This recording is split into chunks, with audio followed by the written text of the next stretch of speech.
Hello, everyone. This is Tom Fox, and I'm taking a solo turn behind the mic today as both Gil and Andrew are out on assignment. Our first story comes to us from the Fredericksburg Standard, and the city of Fredericksburg has filed a lawsuit against the former Texas Rangers Foundation 16 days after it's terminated its lease with the nonprofit. At issue is financial accountability of city funds and hotel occupancy tax distributed by the city to support the foundation. A suit was filed on February 21st, and it alleges the foundation breached its contract in failing to provide financial records requested by the city.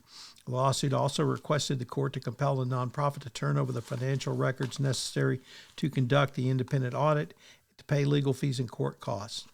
City of Fredericksburg's officials did not want to comment due to the ongoing litigation. The foundation said in an email that they had filed an original answer and counterclaim.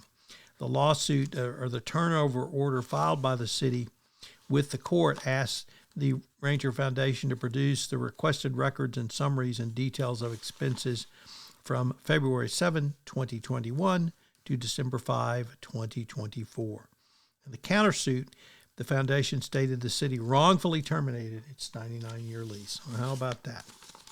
Next up, a little more pleasant story from the Kerrville Daily Times, which reports that this summer, Shakespeare in the Park will feature the Tempest, and the city is now holding auditions for this performance. So if you've ever wanted to act in a Shakespeare play, now is your time. I'm not much of an actor, but I've always wanted to see the Tempest, so I'm definitely going to be checking out the Tempest this summer. We had a power outage which affected some 3,800 KPUB customers on Wednesday. They were in the stadium substation in Kerrville North, Texas, Highway 16. Linemen were dispatched and worked to restore power. The Kerrville Police Department was on hand to monitor intersections and patrol affected areas. The substation power outage was due to animal interference, which was caused by a ringtail cat that made contact with the equipment. Next up, the City Council is looking to bring Academy, the major sports retailer, to Kerrville. The council voted to authorize the city manager to negotiate a development agreement on the store, which would do business in River Hills Mall and open in Kerrville. There was no discussion on the motion, and council members voted to allow these discussions to go forward. Our final story comes to us also from the Kerrville Daily Times, which reports that John McDonald has been named as the president and CEO of Peterson Health. He was a unanimous selection of the board.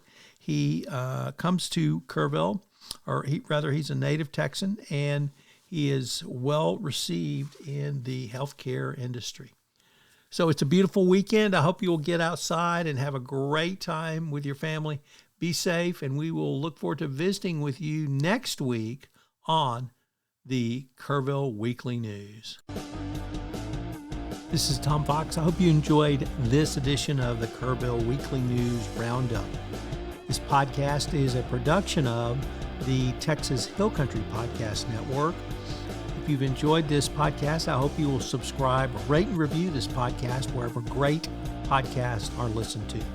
I hope you'll join Gilbert, Andrew, and myself next week, where we take a look at some of the top stories from Kerrville and the surrounding Hill Country area. Thanks so much for listening.